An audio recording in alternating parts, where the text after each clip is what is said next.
Hello and welcome to Taskmaster Talks with Kevin Sullivan. I'm your host, JP John Poz. With me today, the star of the show, the former WCW and ECW World Tag Team Champion.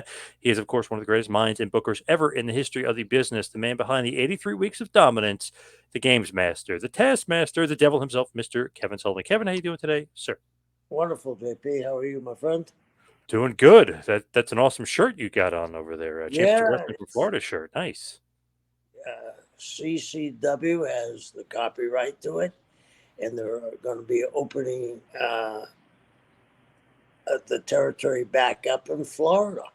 So that's a pretty amazing thing.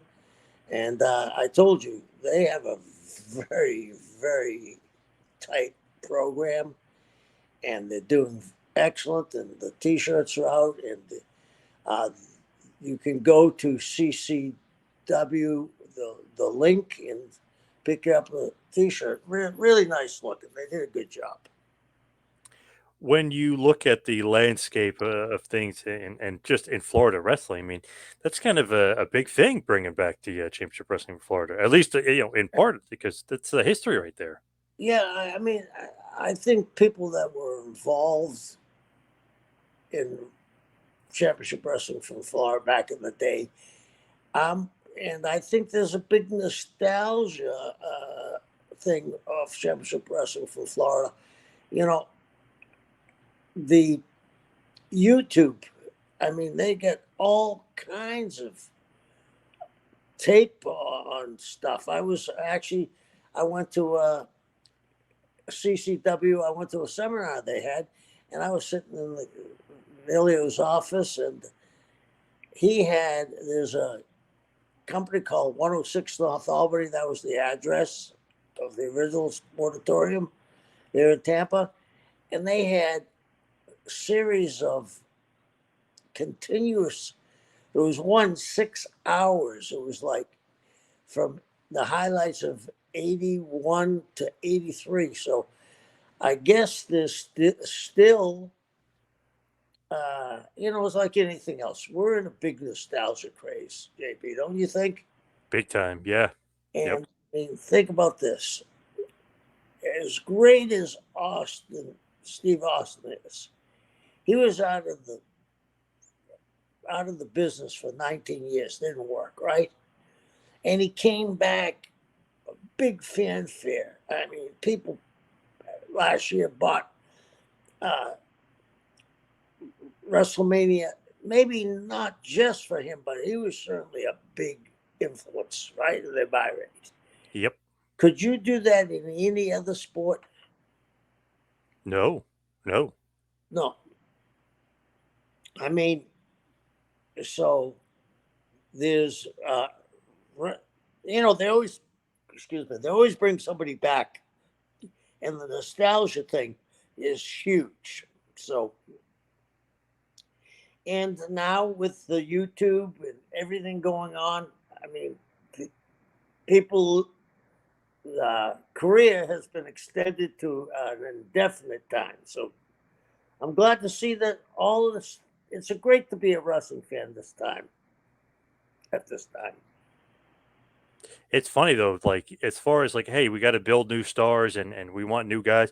The nostalgia like lives forever. Everyone loves the old guys. They're more over than anybody new that kind of comes down the pike. It's just one of those things in wrestling. Like Steve Austin last year, I think that was awesome. You know what I mean? Like that was unbelievable that he was able to do that and come back and wrestle. yeah, after 19 years, and you know, uh, except for Vince not knowing how to take that stunner, I don't think he ever did he? Oh, years ago in the '90s he did, but he took it horribly then too. He didn't know how to take it. Yeah, that's what I said. I don't think he ever really took it well, Right. Yep. but Austin and Kevin Owens, he really had a hell of a match with Austin, and for Austin really came through and was Steve Austin that night. But I give a lot of credit to the young kid. Uh, Kevin really, really made that work for Austin. He was really giving, and it was nice to see. Yeah, that was quite excellent last year. Even Cody was a great surprise for WrestleMania. I mean, it was kind of a known surprise, but he was even a great surprise when he had that match with Seth Rollins. So Mania was pretty good last year, but obviously nostalgia still. I mean, that played a huge role in those shows. Right, right. Uh, do you see the now that we're on WrestleMania? Do you think The Rock will ever wrestle again? I know. I feel like I was shocked that he wasn't wrestling this year, to be honest, against Roman. But maybe not because he's going to be 51, I guess. So I mean, he's kind of getting up there. Yeah, but I don't think it's so much the age. And here's where I agree with you. I thought if he was going to do it anywhere, he can't be very far from that building where he lives, right? Hmm. His homes. Uh, it isn't like he's flying anywhere. Unless he took a helicopter from his house to the stadium, it would be the perfect place for him to do it. Logistically, where are they next year? Philly. Yes. So is he gonna leave LA to come there? I mean, this was the perfect time for him.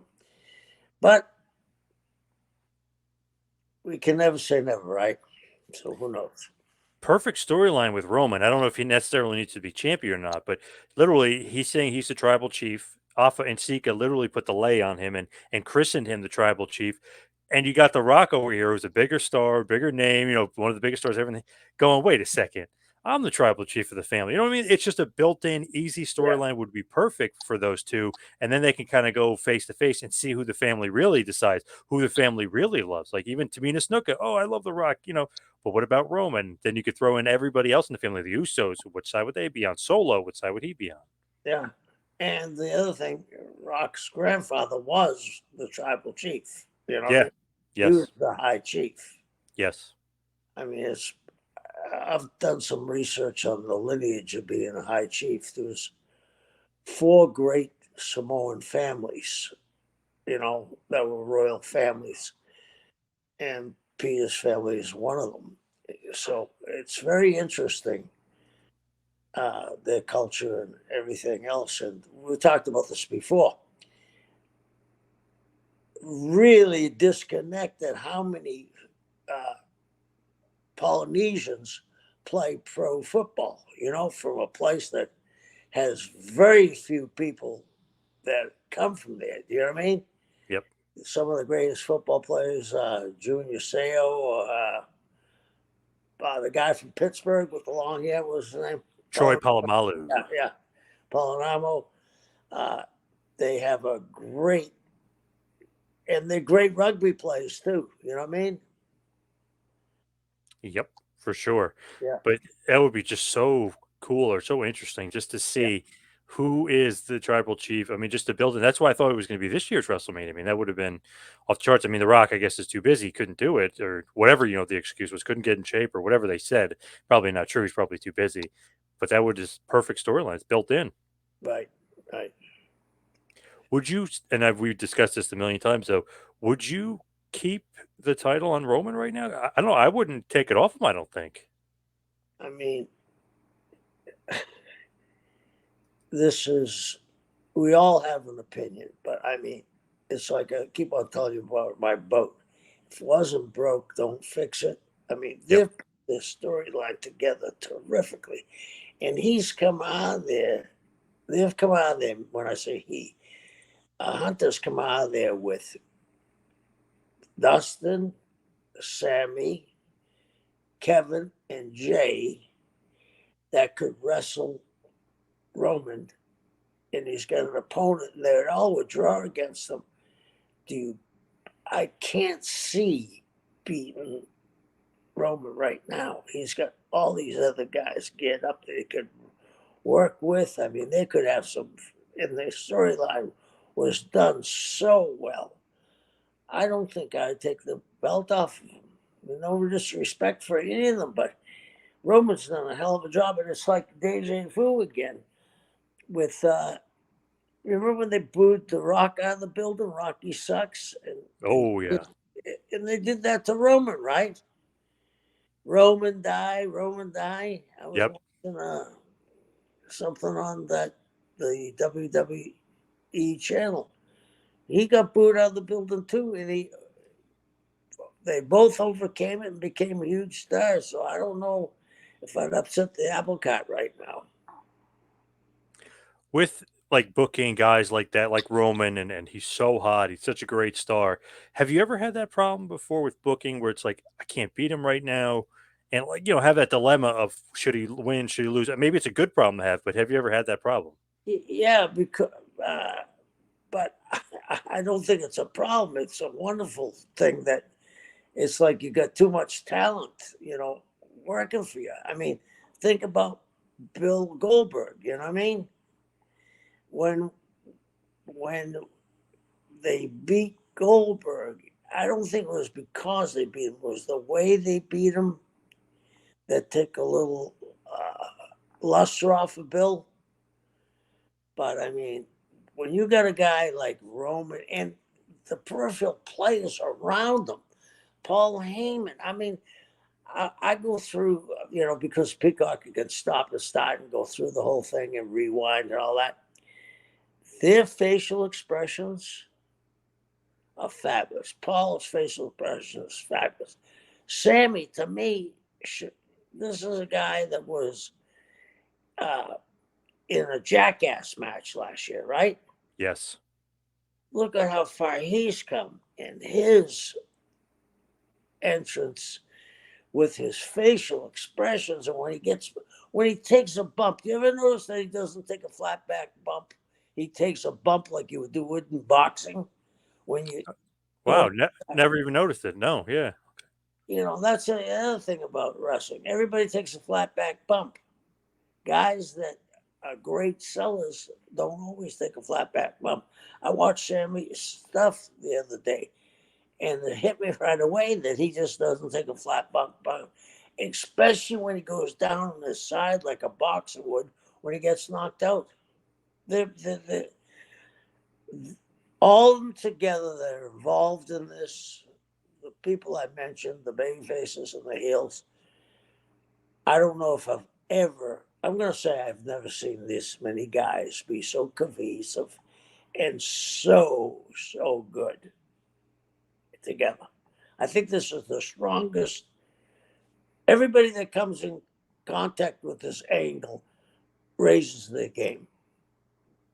It's been superb. Triple H may be a better booker than he was a wrestler. I don't know. Maybe I'm crazy on that, but I No, think he's doing a great job as a booker. And not saying he was a bad wrestler. He just, he wasn't the best. He's not Rock or Steve Austin. if this is his idea, and I'm sure it is, I said to you before, this might be the best. The only thing that comes anywhere close is NWO. And the NWO, we sacrificed a lot of baby faces to get them out. Where this one, everybody's come out stronger, the heels and the baby faces. It's a magnificent job. Whoever's doing it, kudos to them. I know Vince started it, but this is Triple H. His footprints are all over this. Obviously, Paul Heyman's a part of it. Michael P.S. Hayes is a part of it. Your buddy Michael P.S. Hayes and Roman Reigns. They said has a lot of influence on the story as well.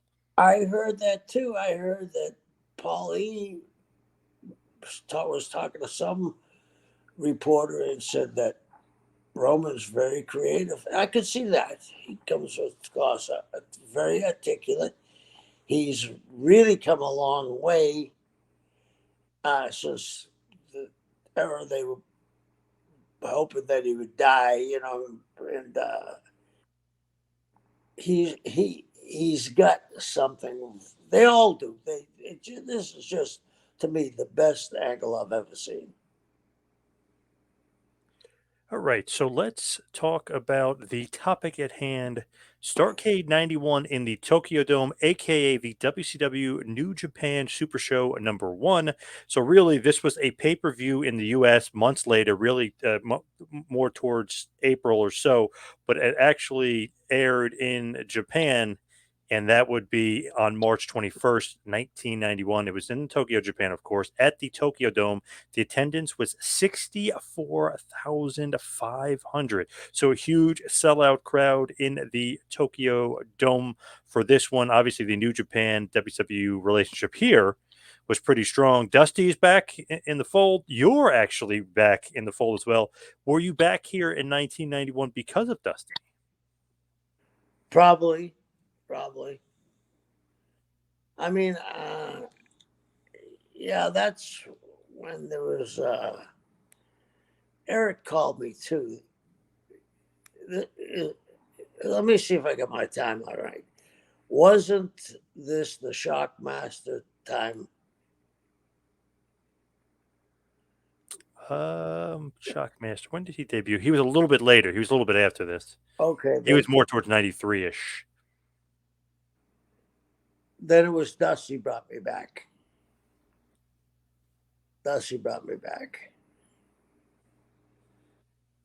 Okay. Because it's funny that he's gone. He's in WWF, and then he comes back. Obviously, January of '91, he leaves WWF and he heads back to WCW. But it looks like when he's coming back, he wants to bring some guys he's familiar with, some guys he's comfortable with, and it seems like that's why maybe he wanted to bring you back into the fold. Yeah, I think most at that time, most bookers that were comfortable with people they work with would bring them or try to bring them in. You know, So with this show, it's just interesting that there's going to be about 4 more matches that are a part of the show that are taken out of the show for the WCW portion. Do you guys know that going in? Like when these shows happen that hey, we're only going to pick and choose. Obviously your guys are in the matches as well, but it's like you're going to pick and choose and you're going to have some matches but not all matches on the show. I mean, I wasn't involved in any of this backstage stuff at the time. I think, as you told me, I came in 3 days before this, right? Yep. I sure whoever was in charge on both sides hammered it out. No, I mean, it has to be, if this was a joint show, parameters had to be set. And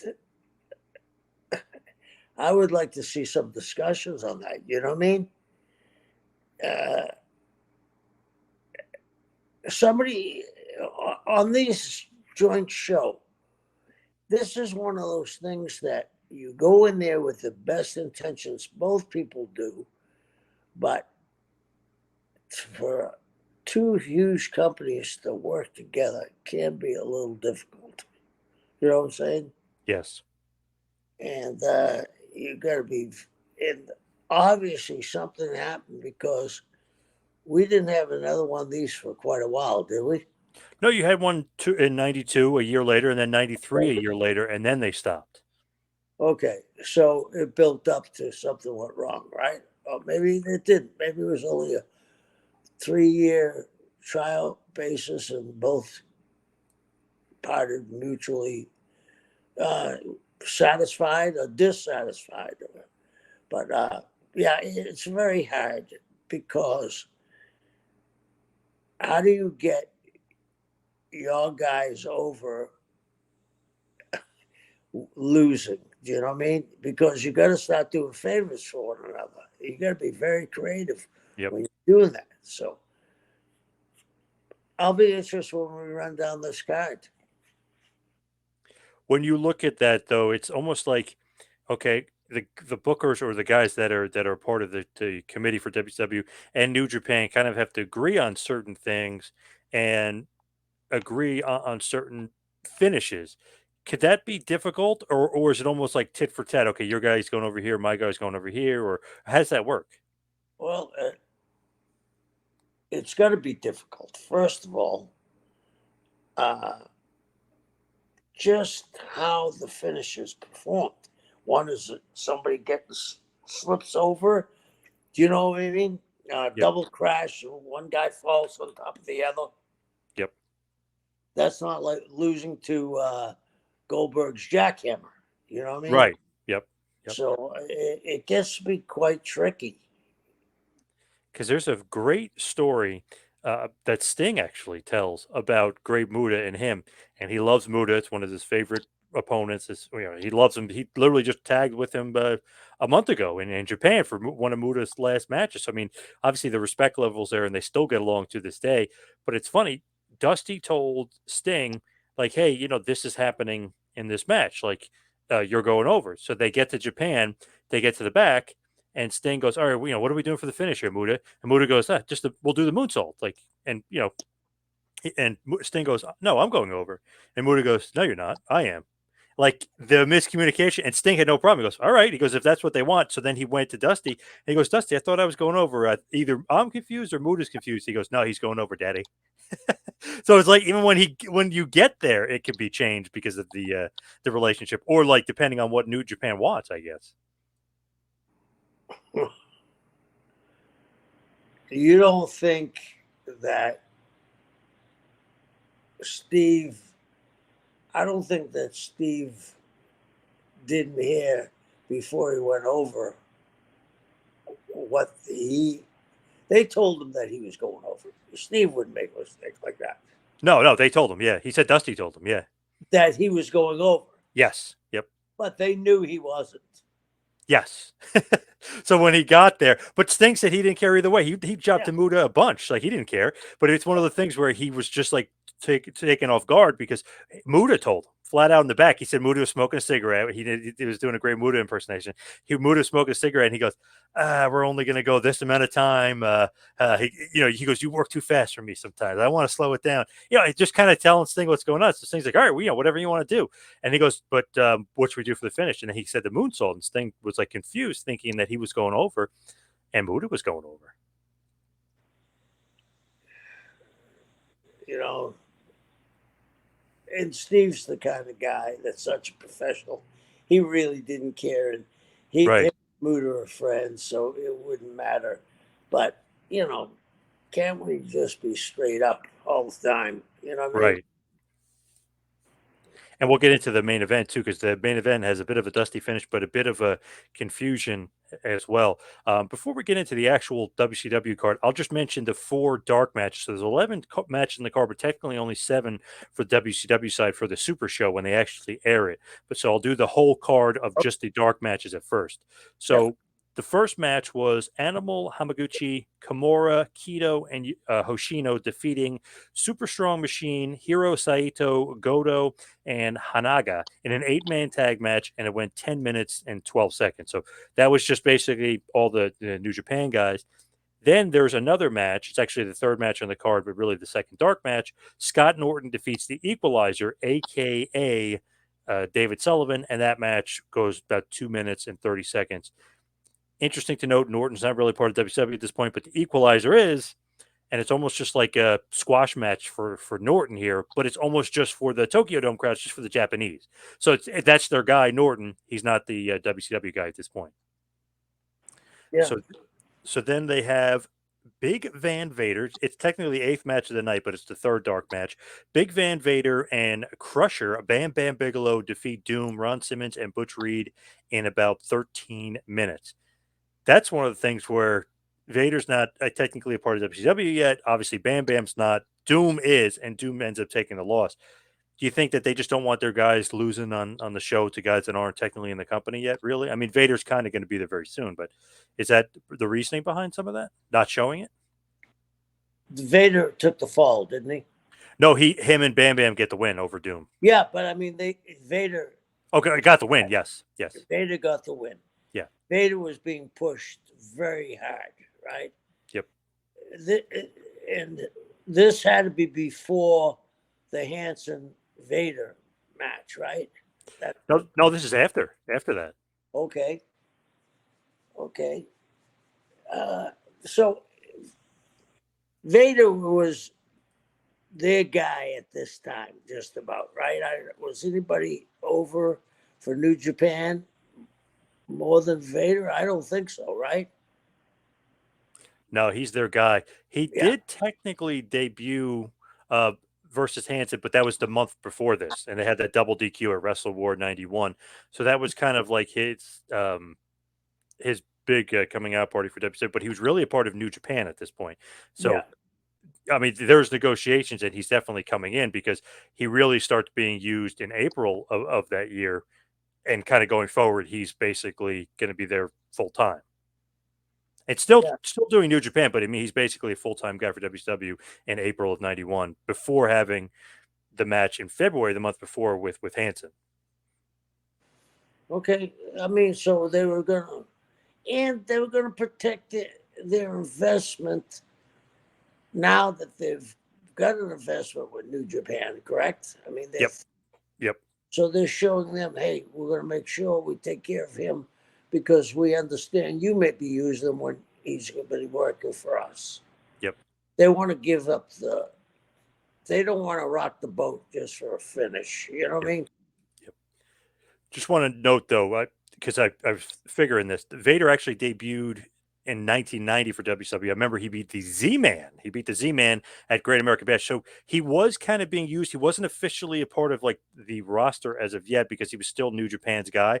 But that was when WCW started using him in '90. He'd come back here and there, nothing like crazy or nothing really full time, but they'd bring him in for some big shows. He'd do some house shows and stuff. He'd do some TV, and they really didn't start really using him until April of '91. So it was almost like almost 9 months later when they actually start using him. He's basically New Japan's guy before that. So I know what you mean. Like basically they're protecting their guy. He's got to go over against WCW guys no matter what.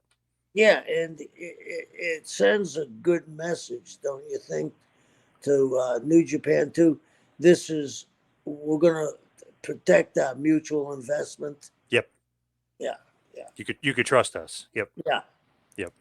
So then the last dark match technically was the ninth match of the show. Ricky Choshu defeats Tiger Jeet Singh, retaining his greatest 18 club championship. The match goes 11 minutes. Obviously, that's not on the WW portion because that's a purely New Japan match. So we know for that one. So when the actual show gets started, as far as the WW pay per view version, the first match is Koshinaka, Kobayashi, and Iizuka defeating Tim Horner, Brian Pillman, and Tom Zink in a six-man tag. The match goes 12 minutes. Obviously, these are like three of New Japan's guys. It's funny, Iizuka, a young guy at this point, thinking of him because he was still wrestling not too long ago, and obviously he's kind of to me considered a old guard, but here in '91 he's new guard, defeating all your young guys, Horner, Pillman, and Zink. Yeah, again, I wasn't there, but this had to be one of those things where they're trying to work together as good as possible, and they're saying, well, our guys, the Japanese side, New Japan is probably saying, well, what do you guys think? And they're going to say these young guys are going to get beat by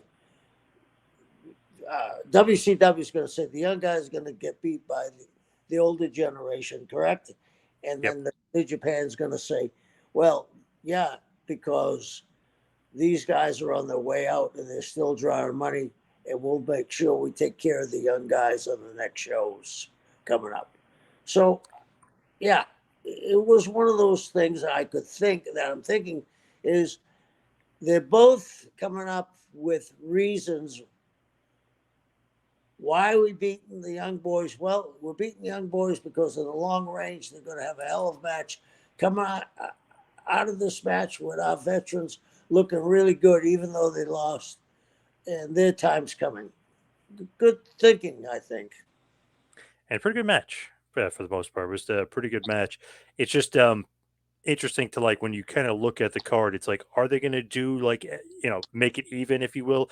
Is everybody going to have a fair shake as far as WWE getting it their happiness with a couple wins and New Japan? And by the end of the show, which we'll talk about, but I think that they were happy with the results of kind of trading a little bit of tit for tat, a little bit of give and take as far as them both getting what they want.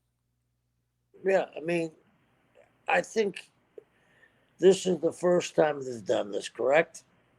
They were all New Japan and WCW on the best behavior, trying to make not even a splash, not a wave. They don't want to mess this up because when it did get messed up, it took a lot to right that ship again.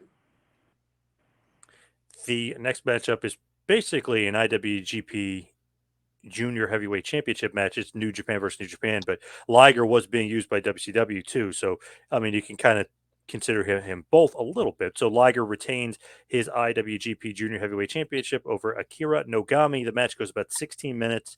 Pretty damn good match here too from these two, but it's basically it doesn't have to do with the WCW booking. I mean, they could do what they want, but it's just Liger going over and Liger looking strong in a 16-minute, pretty good match. No, again, Liger, you remember this, when we started Nitro, Liger was on my first match. Yes. Well, yeah. So, what do you think about Liger? You must like him a lot. Well, I knew that he was getting the bulk of the play on the dirt sheets from as the guy from Japan was the Golden Boy. So I knew, and I like him a lot, and I think he's excellent. You know what I mean? And he can perform with the lighter guys, and he can perform with the super heavyweights. He's a great performer. And it was also both companies liked him, so it was a no-brainer, I think. Definitely, for sure. The next matchup, the Four Horsemen, Arn Anderson and Barry Windham, defeat Masa Saito and Masahiro Chono in about 9 minutes and 15 seconds. Pretty good match here. Nothing crazy, nothing to write home about, but pretty good. But notice, of course, the Horsemen go over. The WCW gets a win here, kind of one and one, if you will, with New Japan, as they got their win in the 6-man, and WCW is getting a win here with the Horsemen in the tag match. Yeah. You'd have to keep the Horsemen. I mean, they were the foundation for WCW. You know what I mean?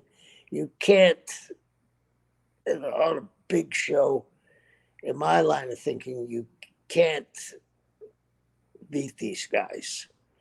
I mean, they're very instrumental in drawing money. If you're going to beat them, it has to be on the end of a program at the Tokyo Dome against whoever you put them against, Muta and Sting or something like that. But you can't knock these guys off. They're too influential and too big of money drawers just to bump them off. So they have a brief intermission, and Antonio Inoki is out there. I don't know why he's not on this card or if he was injured, but he looked healthy. He's out there. He kind of beats up a few ring attendants, and almost like just an intermission to get the crowd excited. I mean, anytime he comes out there, they're in like a little bit of a fever pitch. They love seeing Antonio Inoki. Not sure if you know or not, but was he injured or something? Why wasn't he on this card? I think he was trying to. I don't know the answer, and I'm trying to figure out logically why. Maybe he wanted to sit back and watch the show and not have any pressure on himself. Maybe he wanted to watch how they were running the show backstage. Do you know what I'm saying? Yep. Maybe he wanted to see how they were working together. I would think, because he'd have to do that a lot when his own show, when he was taping and he was wrestling. But maybe he wanted to see how well they were going to work together backstage, and because of different things, language barrier. Do we trust one another completely yet? A lot of different things. That's the only reason why I can say that. Or the plain one, what you just said, he's hurt, but I don't see that. Next match up is the match of the night to me. It's unbelievable. This match is awesome. The Steiner brothers, Rick and Scott, defeated Hiroshi Hase and Kensuke Sasaki. Obviously, the Steiner brothers reported WCW. New Japan guys are Hase and Kensuke Sasaki. The match goes about 10 minutes, and actually the match was for the WCW Tag Team Championship and the IWGP Tag Team Championship. The Steiner brothers win in 10 minutes. It's a classic. It's a great match. WCW now up, it seems like 2-1 here, but Steiner's, New Japan, they're awesome over there.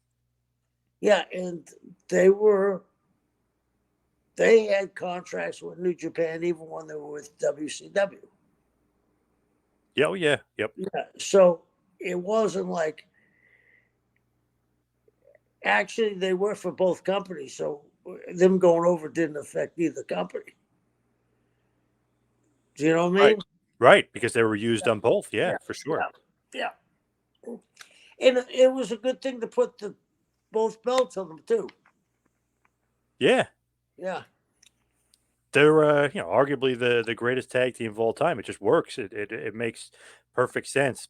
Were you familiar with Sasaki and Hiroshi Hase as much? Not as much, of course, not as much, but I had seen them perform a few times. Yeah. Because Sasaki, obviously in '95, comes in. He beats Sting. He's the the United States champion. He made events. Well, not made events because technically Flair and Savage go on last, but the World Cup of Wrestling is Kensuke Sasaki and Sting in '95. So um, obviously you were familiar with him just as far as booking him in '95. Right. Right. What did you think about New Japan at this point? Like they're selling out 64,000 people in Tokyo Dome. WCW is kind of struggling. Did you feel that WCW was trying to like latch on to the bigger promotion, or do you think that New Japan loves being a part of an American promotion, like teaming up with them as well because they get to use their talent? I think that you hit it on the head. That first of all, New Japan has, since maybe even before this match, this show, right? They've always wanted to break into the American market, even till today, right? Yeah, big time. And they really haven't busted into the market since they were with WCW. And just like Vince sees the overseas markets as gold mines, they see, uh, I would imagine if they came to the United States and North America and did well, they would expand not only from the United States and Canada, they would go work a deal, and they have, I believe, haven't they worked a deal out with AAA before? CMLL. Okay, so yeah, everybody wants to become a globalized entity today, and these guys wanted to do it back then. You know what I mean? Absolutely. And if you look at it, the Steiner brothers and Sting, while WCW wasn't as popular, I mean, everybody's familiar with them. They, they probably had the action figures, the Galoobs, and everything else. I mean, they're probably very familiar with Sting and the Steiner brothers. They weren't in WWF at this point, so maybe not as popular as Hogan, et cetera, the WWF guys. But in New Japan, the Steiners and Sting, I mean, they were huge stars. Jim Ross was constantly talking about how Sting was voted one of the most popular wrestlers in Japan, and he'd only wrestled there like a handful of times. So up until this point, so it's just one of those things where, despite WCW maybe here not being as popular, the Japanese fans knew who these guys were and they loved them. Yeah, yeah, and uh, the guys you've mentioned, they kind of could transition back and forth from company to company because they were like a new generation, don't you think? Yes, definitely. Yeah.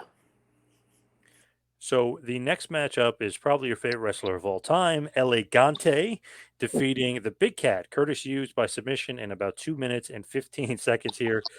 Are you a big fan of Elegante in the wrestling business, Jorge Gonzalez? He was a very nice man, but you know, he had signed, I believe, if I'm correct, didn't he sign a personal service contract with Turner?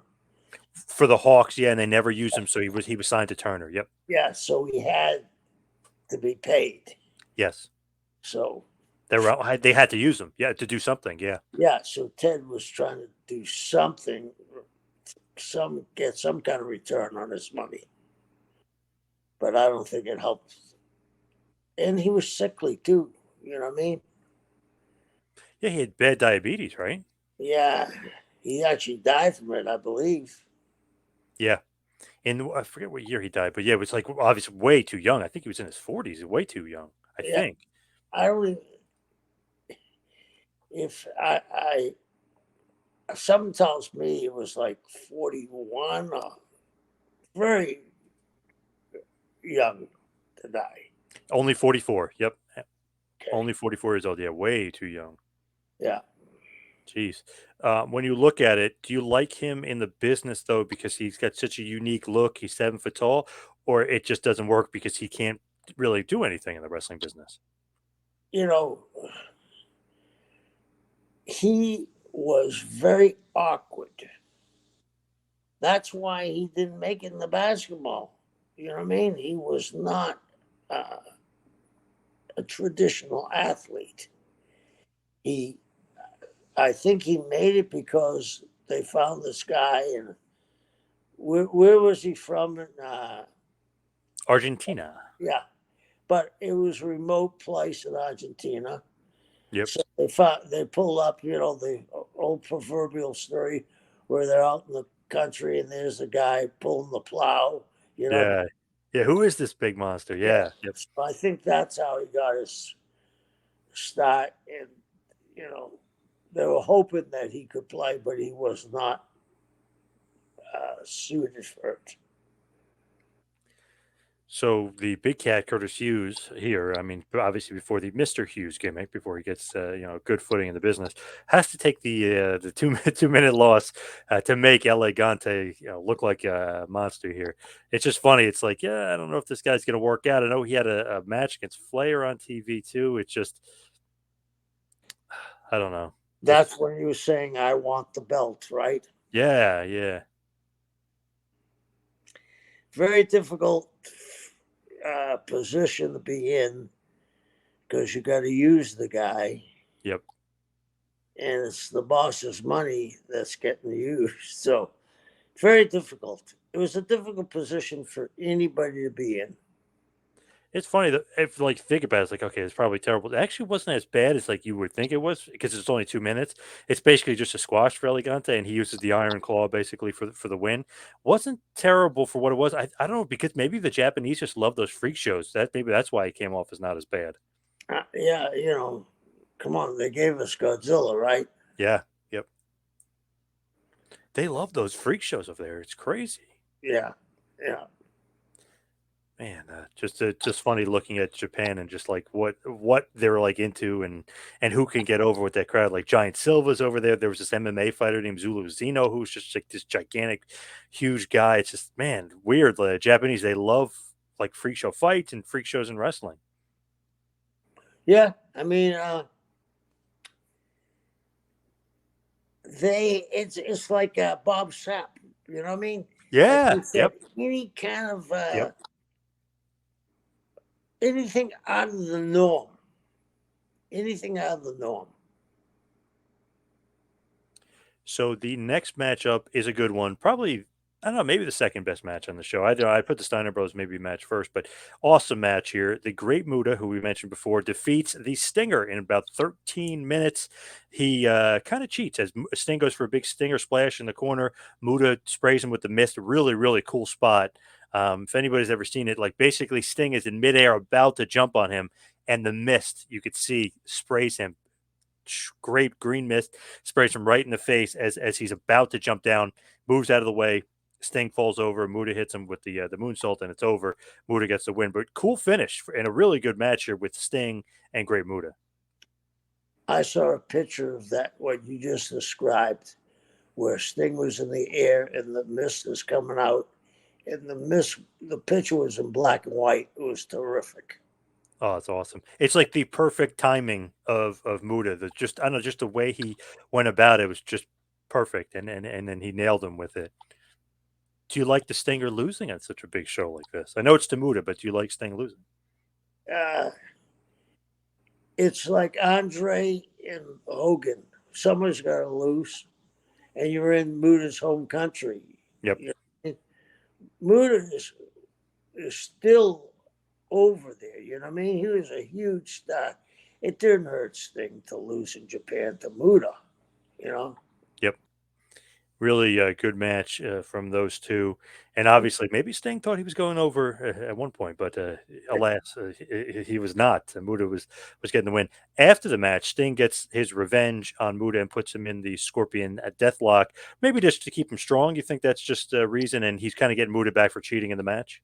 Yeah, yeah. Give him a little something extra. You know what I mean? giving us a little something extra that they can come back with. The announcers on both sides can say, yeah, there was how he lost. There was some chicanery going on there, but after the Sting cleaned his eyes, he ended up with the Scorpion Deathlock on him, and Muda was screaming, "I give, I give, I give." It's just something to keep it open. So with Sting and Muda there, it seems like it's a 2-2. Like the New Japan wins the 6-man, WCW wins with the Horsemen, then WCW wins with the Steiner brothers, then Muda wins. So it's kind of 2-2 as far as WCW winning 2 and New Japan winning 2. Heading to the main event of the evening, Tatsumi Fujinami, who's the IWGP World Heavyweight Champion, and he's going to face Ric Flair, who is the NWA World Heavyweight Champion. They're going title for title. The NWA Championship and New Japan and the New Japan's IWGP Championship are on the line here. So here's where it gets a little dicey. Here's where it gets interesting. Here's a little bit of a dusty finish for you. So the Japanese think that Fujinami wins because at one point he gets thrown over the top rope, and if you remember, at this point WCW had the rule that if you throw your opponent over the top rope, you lose. So Bill Alfonso, your buddy Bill, he's down there. He's one of the refs. You have obviously Tiger Hattori, the Japanese rep, and he's there as well. So after that happens and Fujinami throws Flair over the top rope, they have a finish and Fujinami ends up pinning Flair and winning 1, 2, 3. Tiger Hattori stepped in and counted Flair down for the 3 count. So you think Tatsumi Fujinami defeats Flair for the championship in about 23 minutes. He's double champ. They show him with both belts, and Japan's going crazy. They think Fujinami is the champion, and they recognize him as the champion, which is interesting. But the WCW version, when Jim Ross is doing it and he's doing an interview and he's explaining it, Flair's enraged in the back and they're kind of going over it. Jim Ross is trying to explain to Fujinami, you're technically not the champion because of a little bit of a dusty finish here. That the DQ happened, Flair retains the title, and that there's a rematch scheduled for Super Brawl. You know what I mean? And basically that they're going to run it back. So, do you like that? He's basically a winner in Japan. They don't explain it, but he's a loser in WCW. He got DQ'd. Do you like that? It's a little bit of a No, dusty finish. no, I don't like it. I don't like it. I mean, I always give this example. Okay, when the Patriots are playing the Falcons and they're ready to come back, right? And they're ready to score in overtime. But we have a play that did he intercept the ball out of bounds? Oh, no, he didn't. They won the game. Oh, no, when we get back to the locker room, he was out of bounds. I don't like that kind of finish. You know what I mean? Weird because he's technically the champion. He's technically the NWA champion. Everyone saw it, and technically, I mean, you're not in Japan. I mean, you're in Japan. You're not in WCW, so the rules shouldn't apply, right? Shouldn't the rules technically be the New Japan rules, where you're allowed to throw the guy over the top rope? So I know it's an NWA title match, but that doesn't make sense. We're in Japan. We're not in WCW right now. Yeah, I think that was one of those times when a bunch of people sit in on the finish and they're trying to figure out a way both to save face. You know what Yes. I'm saying? Yep. Yep. And sometimes when you do that, you cheat the people. The And crowd, the uh, crowd, like the crowd seemed like happy that he won, but little do they know he didn't. He didn't really win. You know what I mean? They kind of swerved him. and that in my head. You do those kind of finishes, and what you just said, they go out there happy, and then you just pull the rug out from the next morning when you explain that he didn't win the belt. Do you know what I'm saying? Yep. It's not. I mean, sometimes we all overthink things and want to be too clever by half. It was not the thing to do. So And it's a good again, match. yeah, So it's a good match. Flair and Fujinami have good chemistry together, but but it does feel like that dusty finish where like, one thing happened, then they reverse, and this happened. Well, it's also is you guys, you're working together. You told people it's a combined show, and you come up with that. Now, am I going to buy the next combined show because they kind of screwed me? You know what I mean? On the main Yep. event, they screwed me on the main event. Yep. Maybe I'm not buying the next one. So they go to the back with Jim Ross, and he basically, like I mentioned, he has to explain to Fujinami he's not the champ. He threw him over the top rope. And Fujinami said, 1, 2, 3, I pinned him. I got the win. I'm the champ. Is recognized in Japan still as NWA champion. In WCW TV, WCW version, he's not recognized as champ. Flair's the champ. So when they have their rematch in May that year, May 19th, 1991, the WCW Super Bowl show was the first Super Bowl. They call it Return from the Rising Sun. It's at the Bayfront Center in St. Petersburg, Florida. Flair defeats Fujinami in about 18 minutes or so to win the title. And that they were saying was WCW champion versus NWA champion. But it's just funny to think like New Japan literally thought that Fujinami was defending his title, right? WCW says it's Flair defending the title. So even 2 months later, really, if you look at it, it's still a little bit of a cluster because the Japanese and New Japan said it's a title defense. WCW is saying it's a Flair title defense. So even months later, they kind of don't button up. It's still confusion over who the hell's the champ. And there's just by what you're saying, that means there's no communication going on. Almost seems like WCW is swerving New Japan, like, oh, yeah, Fujinami's the champion. Then, like on TV, he's not the champion. Threw him over the top rope. He got DQ'd. He's not the winner. Yeah, and like I said, you put it in a much harsher light that, yeah, they swerved them. And maybe they did, but it also seems to me if you're going to do this cooperation shows, you're really coming out of there with a bad taste in your partner's mouth. That can he trust you? I know technically Fujinami does look strong because, come on, like he got DQ, but he looks strong because he really beat Flair. So I guess that's like the one saving grace is like, well, your guy still looks like he beat our champion, even though he kind of didn't. Yeah, but that's really grasping of something, I believe, JP. When you just start in a relationship, you know what I mean? And this relationship needs to be built on trust. And maybe, again, maybe there was some miscommunications, but 2 months later, you're still not clear who's the champion. It doesn't bode well to me that you started this venture and 2 months later it's still confusing who's the champion. They can't get past that. I do love the American version of this show because it's Dusty and JR. I always loved them together as a tandem doing the commentary. It was great hearing those two back together as commentary team.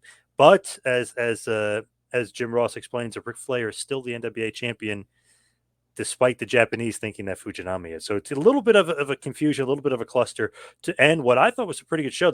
What do you think just overall the show, talking about kind of going through it? Would you give it thumbs up, thumbs down, thumbs in the middle, Yeah, and would the finish kind of kill it for you? I mean, I'm going to give a thumbs up because the work rate, but the finish really kind of negates how good the work rate was. I mean, here's the first time, and I don't know who's the champions to this date. You know what I mean? Yeah, it's a little confusing. Well, technically, WWE thinks it's Flair, and New Japan Pro Wrestling thinks it's Fujinami, but yeah, there's some confusion for sure. Yeah, and think about this. This is the first, and I've been stressing this. This is the first time together, and days afterwards, you still don't know who actually won. Yeah, Is that the way to start this relationship? yeah, no, not good. No, I don't think so either. The show itself does have some good matches. The six man was good. Obviously, Sting and Muta is great. The Steiner brothers against Sasaki and Hiroshi Hase is awesome. And then Fujinami Flair is good as well. So strong matches. And if you're looking for some good WCW New Japan action, I would recommend the show. I mean, there is some good stuff on there for sure. You may be confused at the end, or you may think you may have gotten a little screwed at the end, but overall, pretty good show for the most part. Yeah, and you got to realize there's some solid matches on that show. I mean, this might have been when New Japan was at its strongest with talent, right? Oh, big time. Yeah, Awesome. so it's good. It's a good show. And they even didn't have Inoki on the show and Hashimoto. So I mean, they even didn't even have some of their big guns on the show, and they still had some of the best talent in the world easily. Yeah, yeah.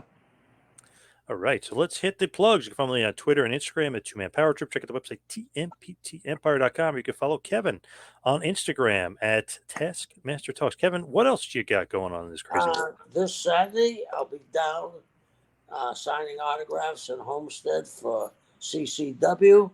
And then you and I are going to hook up, hopefully, in Nashville at the signing at the fairgrounds. Nice. Yes, hopefully. Yes. What's going on there? Is it a big show? Is there a wrestling show there as well?